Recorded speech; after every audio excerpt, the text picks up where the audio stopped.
চার শ্রেণীর বাবা মা হচ্ছে সবচাইতে জান্নাতি বাবা মা। চার শ্রেণীর বাবা মার মধ্যে হচ্ছে এক নাম্বার হচ্ছে বাবা মা হচ্ছে তারা। এক নাম্বার বাবা মা হচ্ছে তারা। এক নাম্বার বাবা মা হচ্ছে যারা শহীদি বাবা মা।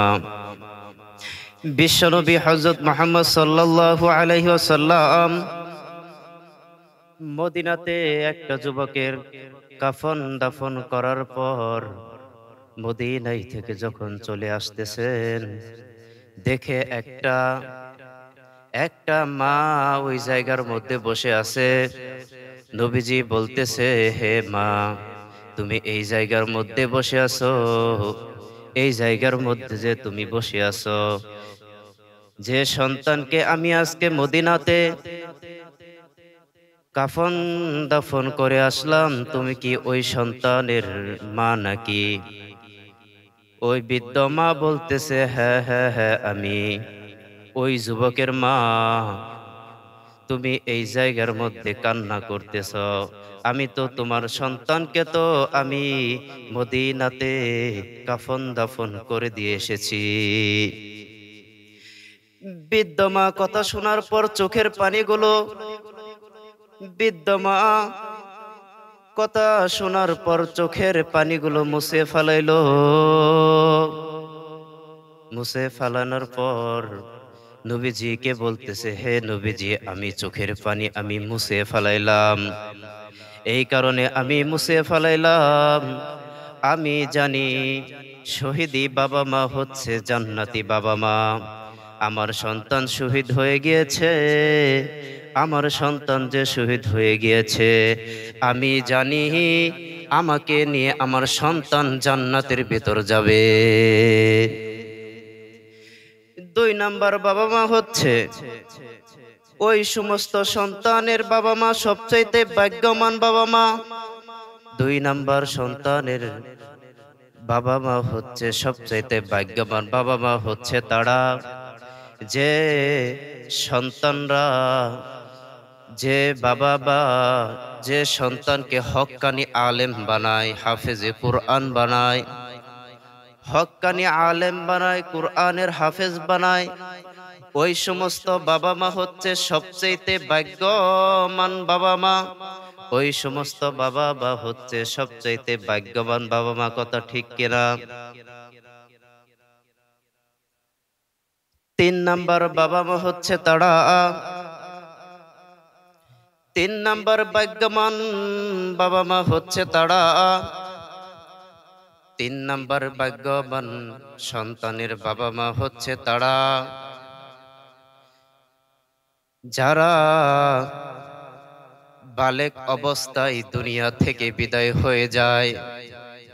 বালেক অবস্থায় দুনিয়া থেকে বিদায় হয়ে যায়, তারা দুনিয়া থেকে যখন ওই ছোট বাচ্চাগুলো দুনিয়া থেকে যখন বিদায় হয়ে যায়, ওই বাবা মা কতটা কষ্ট, কতটা বেদনা, কতটা কান্না মজবুল থাকে, যে এত ছোট্ট মাসুম বাচ্চা দুনিয়া থেকে আল্লাহ নিয়ে চলে গেল। ফেরেশতাদের ফেরেশতাদের আল্লাহ তাআলা বলতেছে, হে ফেরেশতারা, ওই সমস্ত মা বাবার কাছ থেকে তোরা এত সুন্দর ছোট বাচ্চাকে, বালেক হয় নাই এত মাসুম বাচ্চাকে তোরা দুনিয়া থেকে নিয়ে এসেছস, না জানি ওই সমস্ত বাবা মা কত কষ্ট, কত বেদনা, কত কষ্টের মধ্যেই না আছে, কত কষ্টের মধ্যেই না আছে। তারপরেও ওই সমস্ত বাবা মা হচ্ছে, ওই সমস্ত বাবা মা তারপরেও আমার কাছে সবুর করছে, ধৈর্য ধরছে। যাও যাও যাও, ওই সমস্ত বাবা মার জন্য তুমি জান্নাতের ভিতর তুমি প্রাসাদ বানাও, জান্নাতের ভিতর তুমি প্রাসাদ বানাও, জান্নাতের ভিতর ওদের জন্য তুমি সুন্দর সুন্দর দেখে তুমি বাড়ি করে দাও। চার নাম্বার সন্তানের বাবা মা হচ্ছে তারা, চার নাম্বার ভাগ্যবান বাবা মা হচ্ছে তারা, যে সমস্ত সন্তানরা পাগল থাকে, যে সমস্ত সন্তানরা পাগল থাকে, যে সমস্ত সন্তানরা পাগল থাকে, তারপরেও তো ওই সমস্ত সন্তানদেরকে বাবা মা লালন পালন করে, কষ্ট করে লালন পালন করে। দুনিয়ার ভিতর ওই পাগল মানুষটাকে কত মানুষ কত কথা বলে, কত মানুষ নিম্ন চোখে দেখে, কত মানুষ তুচ্ছ চোখে দেখে, কিন্তু ওই পাগল যখন মারা যায়, মারা যাওয়ার পর আল্লাহর কাছে পড়ে, আল্লাহ দুনিয়ার ভিতর তো আমি ছিলাম, দুনিয়ার ভিতর আমি ছিলাম, কত মানুষ না আমাকে দেখে কত তুচ্ছ করত, কত কত কত ধরনের কত রকম কথা বলতেন, কিন্তু আমাকে তো আমার বাবা মা কখনোই আমাকে তুচ্ছ চোখে দেখেনি। আমাকে সব সময় আমার বাবা মা এত আপ্যায়ন করতেন, এত ভালোবাসতেন। আমার বাবা মা আমাকে এত লালন করতেন, এত লালন পালন করতেন, আমি কিছু বুঝতাম না।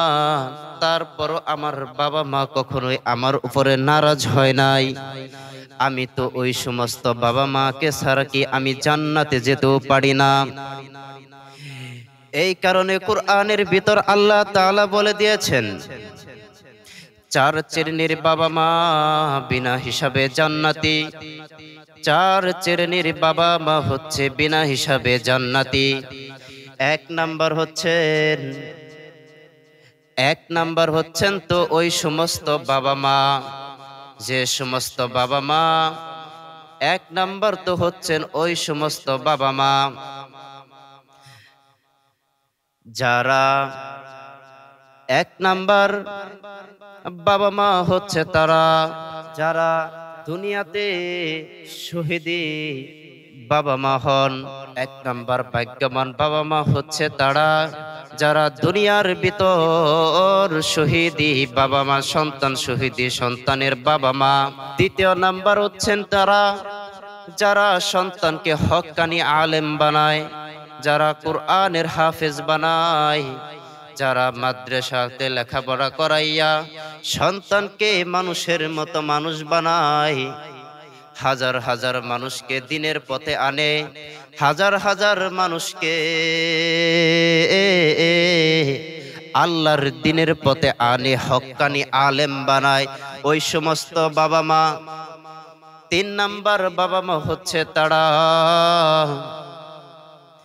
যারা, তিন নাম্বার বাবা মা হচ্ছে তারা যারা বালেক অবস্থায় সন্তানকে আল্লাহ তাআলা নিয়ে যায়।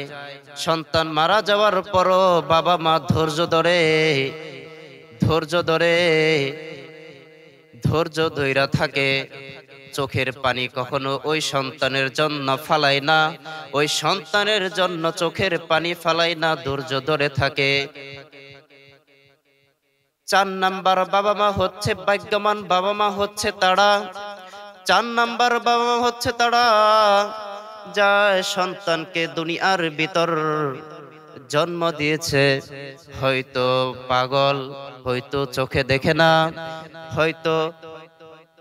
হয়তো ছেলেটা অনেক সমস্যা, পাগল। ওই সমস্ত বাবা মা বিনা হিসাবে জান্নাতি বাবা মা, ওই সমস্ত বাবা মা বিনা হিসাবে জান্নাতি বাবা মা।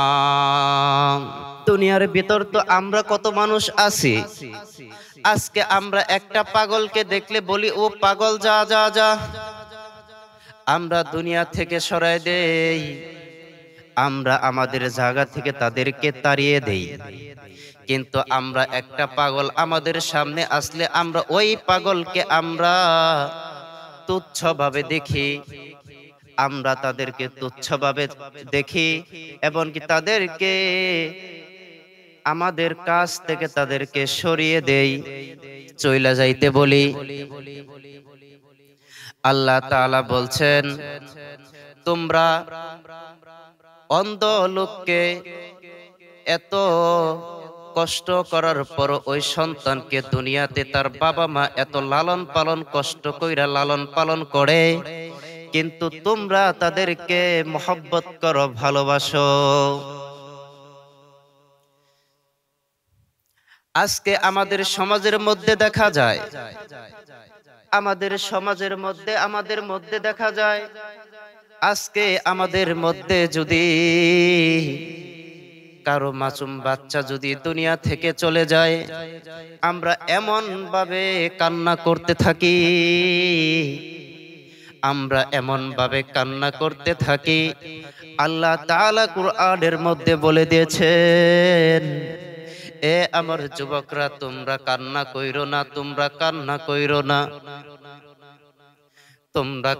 কইরো না, দুনিয়া থেকে আমি তোমার ওই মাসুম বাচ্চাকে আমি নিয়ে এসেছি।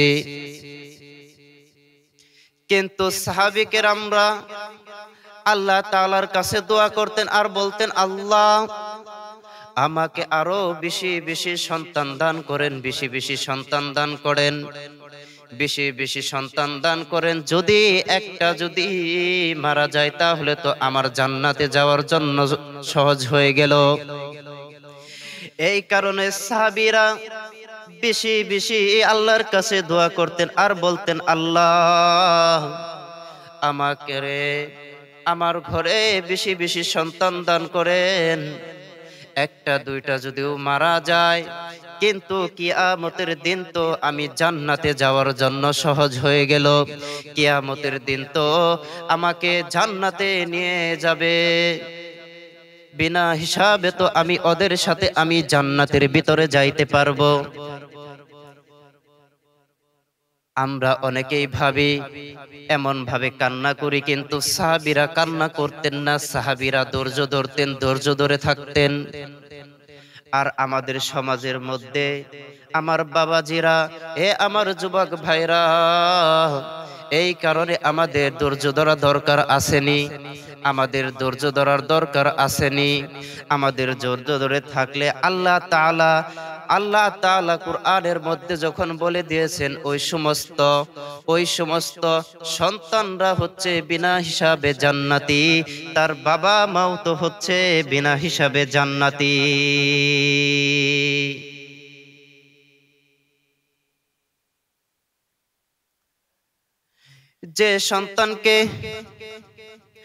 যে বাবা মা সন্তানকে এত কষ্ট করে লালন পালন করে, এত কষ্ট করে ওই সন্তানকে লালন পালন করিয়া সন্তানকে হক্কানি আলেম বানায়, ওই সমস্ত সন্তানরা যদি মারা যাওয়ার পর তো ওই সন্তান তো বিনা হিসাবে ওই সন্তান বাবা মা কেউ জান্নাতে নিয়ে যাবে। কুরআন কারীমের মধ্যে আল্লাহ তাআলা বলে দিয়েছেন, এ আমার দুনিয়ার মানুষ, আমি তোমাদেরকে সৃষ্টি করিয়াছি, আমি তোমাদেরকে এত সুন্দর করে সৃষ্টি করিয়াছি,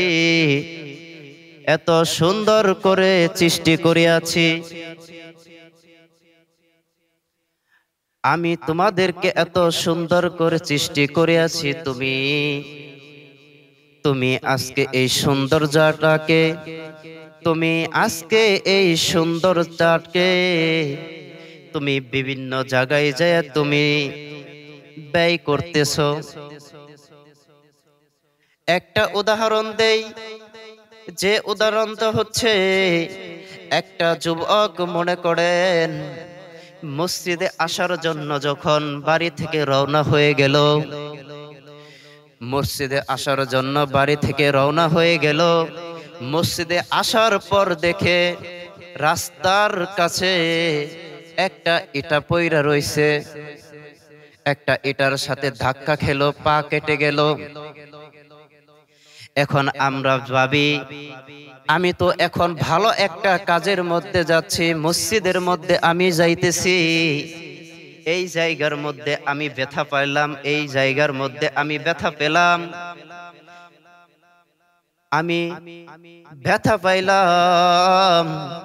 এ যুবক, তুমি একবার চিন্তা করে দেখো, তুমি এই জায়গার মধ্যে ব্যথা পাইলা, মনে করো তুমি আজকে অনেক বড় একটা দুর্ঘটনার মধ্যে পড়তা, অনেক বিপদে পড়তা, আল্লাহ তাআলা তোমাকে এই মসজিদে যাওয়ার কারণে তোমার অল্পতেই তোমাকে এই বিপদটা কাটিয়ে দিল। আর একটা যুবক মনে করেন সব সময় গান বাজনার ভিতর লিপ্ত, সব সময় গান বাজনার ভিতরে লিপ্ত থাকে, সব সময় গান বাজনার ভিতরে লিপ্ত থাকে, বিভিন্ন জায়গায় চলাফেরা করে, বিভিন্ন জায়গায় যায়, বিভিন্ন জায়গায় চলাফেরা করে। ওই সন্তান যখন বাড়ির ভিতরে আসে কোনো সমস্যা হয় না, কিছুই হয় না। ওই সমস্ত সন্তান বাড়িতে আসে কিছুই হয় না, এই কারণে এটা না রে যুবক, আমি মসজিদে গেলাম তার কারণে আমি বিপদে পড়লাম। আর ওই সন্তান বিভিন্ন জায়গায় গান বাজনার মধ্যে লিপ্ত আছে, গান বাজনার মধ্যে গেল, এই কারণে ওই সন্তান কিছু হইল না। তোমার ভাবা দরকার রে যুবক, আজকে হয়তো আমি এমন বিপদে পড়তাম, যেই বিপদে পড়ার কারণে আল্লাহ তাআলা এই মসজিদে আসার কারণে আজকে আমাকে বড় একটা বিপদ থেকে আল্লাহ তাআলা উদ্ধার করে দিলেন, আল্লাহ তাআলা উদ্ধার করে দিলেন।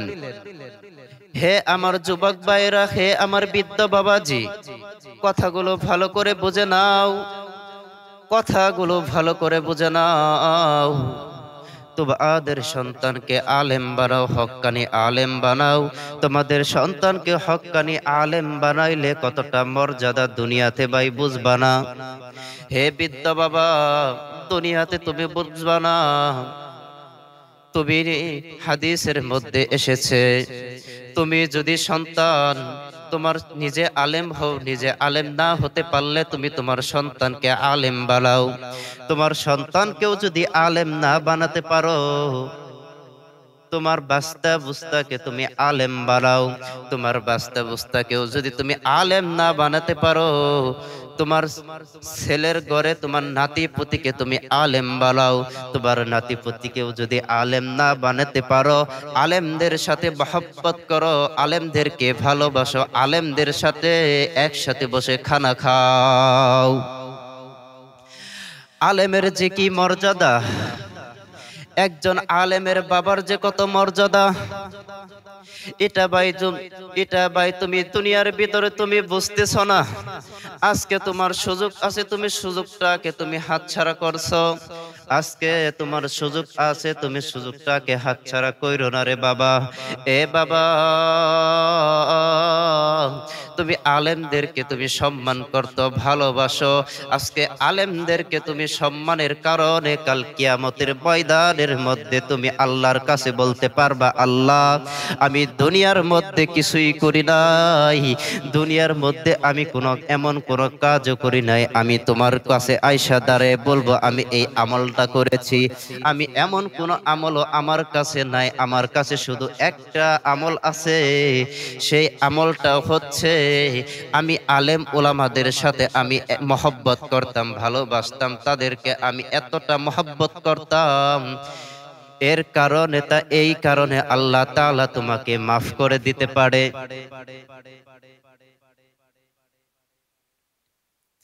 এই কারণেই হাদিসের মধ্যে আছে, হুব্বুদ দুনিয়া রাসু কুল্লি খতিয়া, দুনিয়ার মহব্বত হচ্ছে দুনিয়ার মূল। তুমি দুনিয়াটাকে যত মহব্বত করবা, তুমি এই দুনিয়াটাকে যত মহব্বত করবা, এই দুনিয়াকে তুমি যত মহব্বত করবা, তুমি ততই তুমি গুনার কাজের ভিতরে লিপ্ত হইবা। এই কারণে ভাই, দুনিয়াটাকে এত মহব্বত করার কিছু নাই, দুনিয়াটাকে এত মহব্বত করার কিছু নাই। আজকে তুমি যদি মারা যাও, তুমি মারা যাওয়ার পর তোমার সন্তানরাও তোমাকে ওই কবরস্থানের ভিতরে রাইখে আসবে। আজকে তুমি যদি মারা যাও, তোমার সন্তানরাই তাড়াতাড়ি করবে যে তাড়াতাড়ি করে তোমার সন্তানরাই তো ওই কবরস্থান তোমাকে রাইখা আসবে। কেউ বলবে না আর মাত্র 2 মিনিট এই জায়গার মধ্যে থাকুক। বৃদ্ধ বাবা, হে আমার যুবক ভাইয়েরা, আজকে যদি তুমি মারা যাও, আজকে মারা যাওয়ার পর তোমার বিবিকে যদি বলা হয়, তোমার বিবিকে যদি বলা হয়, আজকে তো তোমার স্বামী এই জায়গার তোমার স্বামী তো আজকে মারা গিয়েছে, তুমি এই জায়গার মধ্যে 3 ঘন্টা তোমার স্বামীর সাথে থাকো। এখন আপনারা বুঝে থাকতে বলবেন, ওই বিবি কি ওই জায়গার মধ্যে 3 ঘন্টা বসে থাকবে?